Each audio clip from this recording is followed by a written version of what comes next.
In October 2014, the flashing police lights in a quiet Brisbane suburb signaled a horrific discovery.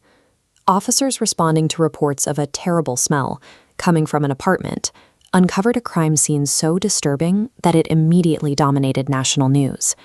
The press descended on the story, but instead of reporting the facts of the crime, newspapers like the Courier-Mail published highly sensationalized front pages. They splashed headlines about a monster chef and repeatedly referred to the victim using the slur she-male. By hyper-focusing on the condition of the body and the victim's gender identity, including prominent use of the term ladyboy and photos in a bikini, the media effectively erased the actual person who died. The coverage turned a human being into a caricature. News organizations have a legitimate responsibility to report on severe crimes.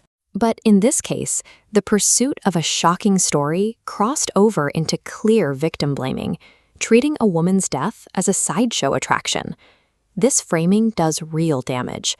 By presenting the murder as a bizarre outlier driven by the victim's identity and profession, the tabloids completely masked the reality of what actually happened. They hid a devastating, textbook case of domestic violence.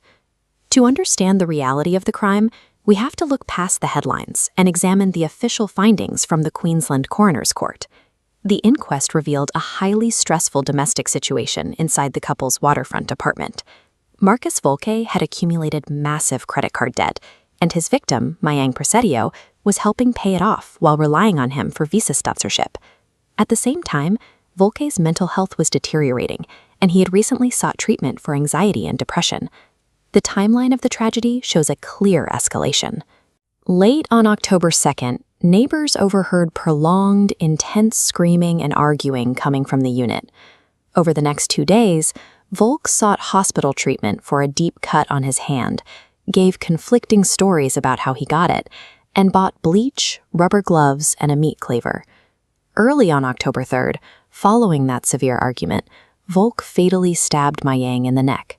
He then spent the next day dismembering her body and attempting to dispose of her remains using chemicals on the kitchen stove. His attempts to cover his tracks failed when the building manager noticed a terrible smell and called the police for a welfare check. When officers insisted on entering the unit, Volke asked to secure his dogs, locked the door behind him, and fled out the back.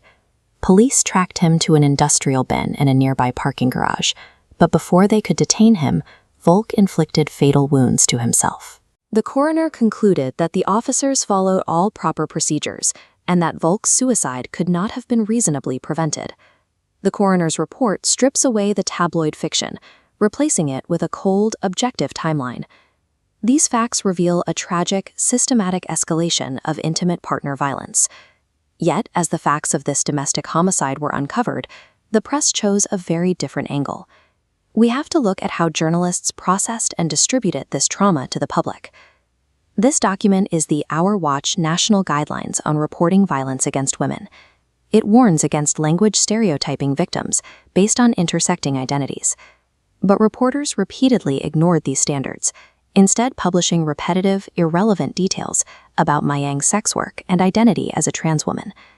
The public backlash to this reporting was immediate, leading the Australian Press Council to launch an official investigation into the Courier-Mail's coverage. The council ultimately ruled against the newspaper, officially declaring the prominent treatment of Mayang's gender and the repetitive details of her sex work as gratuitous, finding that the coverage breached standards by contributing to offense, distress, and public prejudice.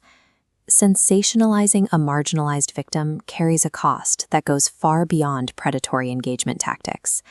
This style of reporting normalizes transphobia and stereotyping, actively hiding the lethal mechanics of domestic abuse from public view.